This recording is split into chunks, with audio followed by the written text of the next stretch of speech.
This is a 15-minute mountain meditation adapted by Jon Kabat Zin.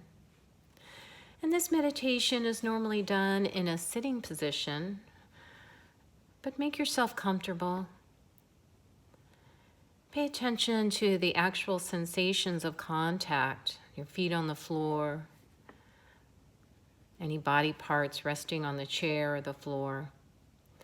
Just finding a position of stability and poise, your upper body balanced over your hips, and shoulders in a comfortable but alert posture.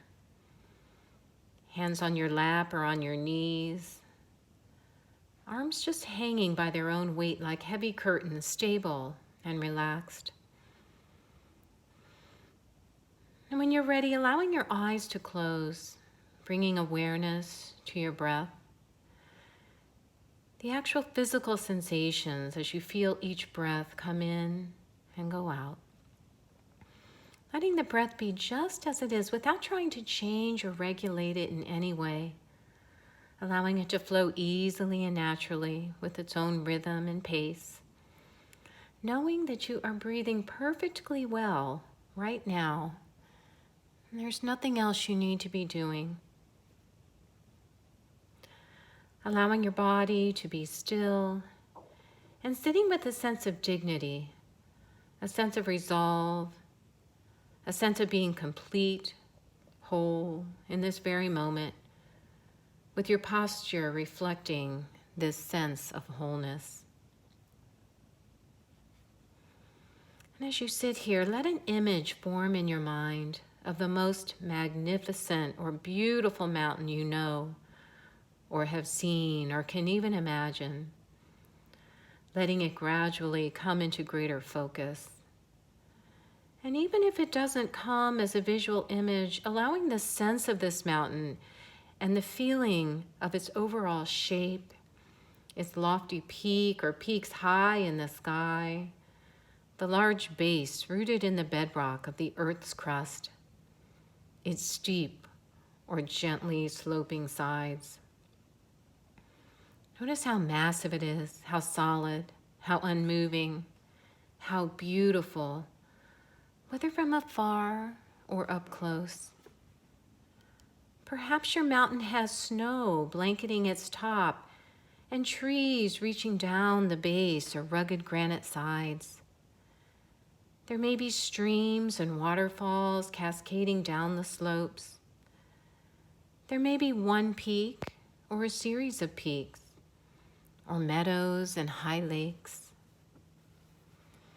Observing it, noting its qualities, and when you feel ready, seeing if you can bring the mountain into your own body sitting here, so that your body and the mountain in your mind's eye become one, so that as you sit here, you share in the massiveness and the stillness and the majesty of the mountain. You become the mountain.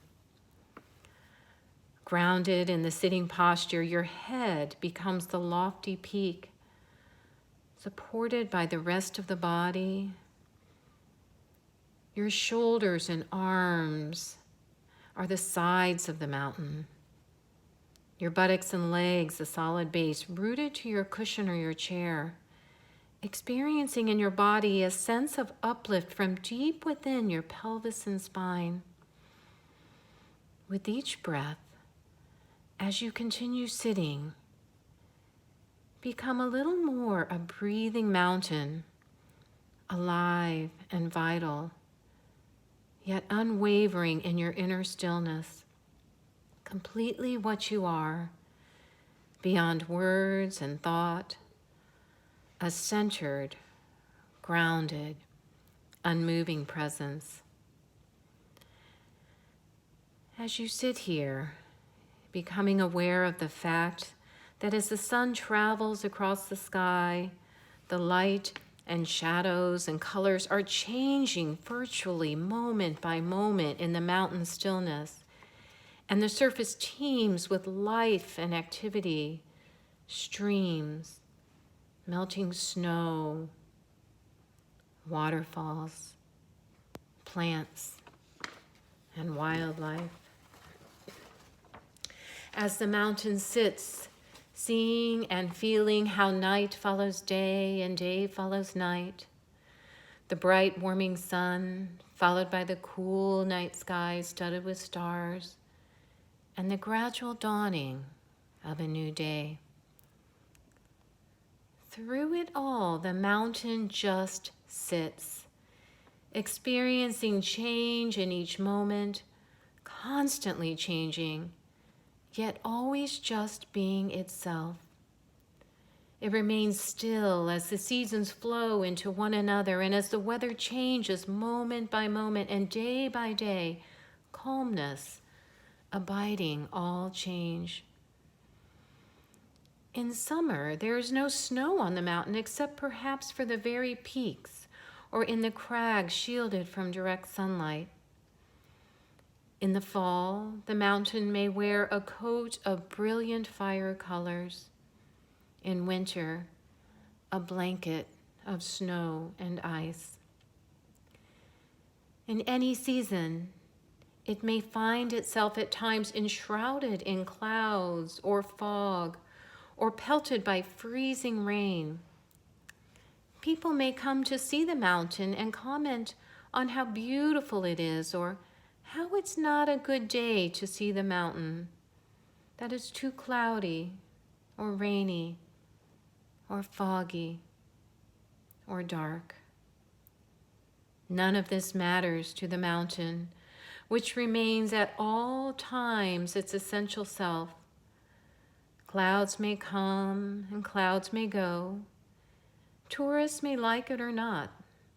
The mountain's magnificence and beauty are not changed one bit by whether people see it or not.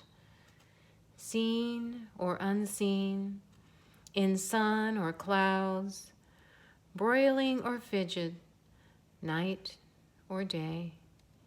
It just sits, being itself. At times, visited by violent storms, buffeted by snow and rain and wind of unthinkable magnitude, through it all, the mountain sits. Spring comes, trees leaf out, flowers bloom in the high meadows and slopes, birds sing in the trees once again. Streams overflow with the waters of melting snow. Through it all, the mountain continues to sit, unmoved by the weather, by what happens on its surface, by the world of appearances, remaining its essential self through the seasons, the changing weather, the activity ebbing and flowing on its surface. In the same way, as we sit in meditation, we can learn to experience the mountain. We can embody the same central, unwavering stillness and groundedness in the face of everything that changes in our own lives over seconds, over hours, over years. In our lives and in our meditation practice, we experience constantly the changing nature of mind and body and of our outer world. We have our own periods of light and darkness, activity and inactivity, our moments of color and our moments of drabness. It's true that we experience storms of varying intensity and violence in the outer world and in our own minds and bodies, buffeted by high winds, by cold rain. We endure periods of darkness and pain, as well as the moments of joy and uplift. Even our appearance changes constantly, experiencing a weather all its own. By becoming the mountain in our meditation practice, we can link up with its strength and stability and adopt them for our own. We can use its energies to support our energy, to encounter each moment with mindfulness and equanimity and clarity. It may help us to see that our thoughts and feelings, our preoccupations, our emotional storms and crises, even the things that happen to us are very much like the weather on the mountain. We tend to take it all personally, but its strongest characteristic is to not. The weather of our own lives is not to be ignored or denied. It is to be encountered, honored, felt, known for what it is, and held in awareness. And in holding it in this way, we come to know a deeper silence and stillness and wisdom. Mountains have this to teach us, and much more, if we can let it in. So if you find yourself resonate in some way with the strength and stability of the mountain in your sitting, it may be helpful to use it from time to time in your meditation practice to remind you of what it means to sit mindfully with resolve and with wakefulness in true stillness. So in the time that remains, continue to sustain the mountain meditation on your own, in silence, moment by moment.